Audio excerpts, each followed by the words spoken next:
So the product of two decimals is 20.7326. If one of the decimal is 4.13. So what is the other decimals? The product of two decimals is product of two decimals and is మీరు ఇస్తే 20.7326.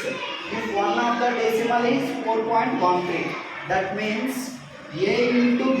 Product of two decimals అంటే a into b కదా. So a అనేది ఒక decimal, b అనేది ఒక decimal. So ఇప్పుడు ఏంటవుతుంది 20.7326. One of the decimal is 4.13. So that means a is equals to 4.13. సరిపోయిందా?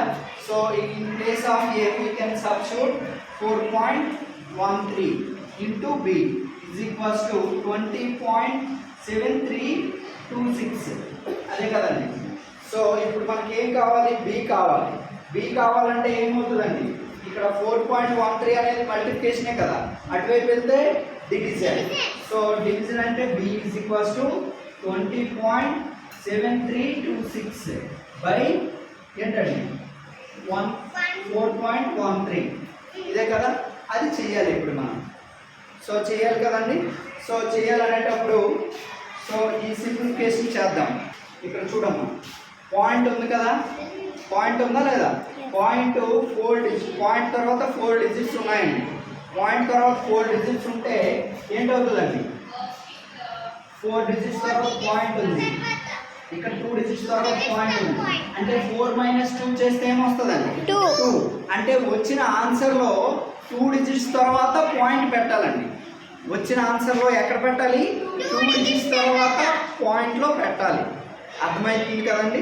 సో మనకి ఇప్పుడు ఏం చేయాలి? 2 డిజిట్స్ తర్వాత పాయింట్ పెట్టాలి అని మనకు తెలిసింది, అవునా? సో ఇప్పుడు మనం డివిజన్ చేయాలి కదా.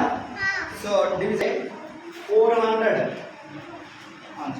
సో 413 అనుకుంటే 220 పాయింట్లు తీసేసి మనం చేయాలి కదండి, ఓకేనా? సో పాయింట్ తీసేసి చేస్తే ఇక్కడ 1 సరిపోదు, 207 అని వస్తుంది. 4 డిజిట్స్ కదా తీసుకోవాలి. 5 ఎంత అవుతుంది? 5 2065 ఏనా? సో 5 2065 2065 అంటే గ్రేట్ వస్తుంది, 8 వస్తుంది. 2 6 అంటే ఎంతలండి? 2 కదా, 2 8 26 0 అవుతుంది కదా. సో మనకి గ్రేట్ వచ్చింది 52. ఇందాక మనం చెప్పాం కదా ఎన్ని డిజిట్స్ తర్వాత పాయింట్ 2 డిజిట్స్. అంటే మన ఆన్సర్ ఏంటండి? 0.52. ఓకేనా? సో అర్థమైందండి.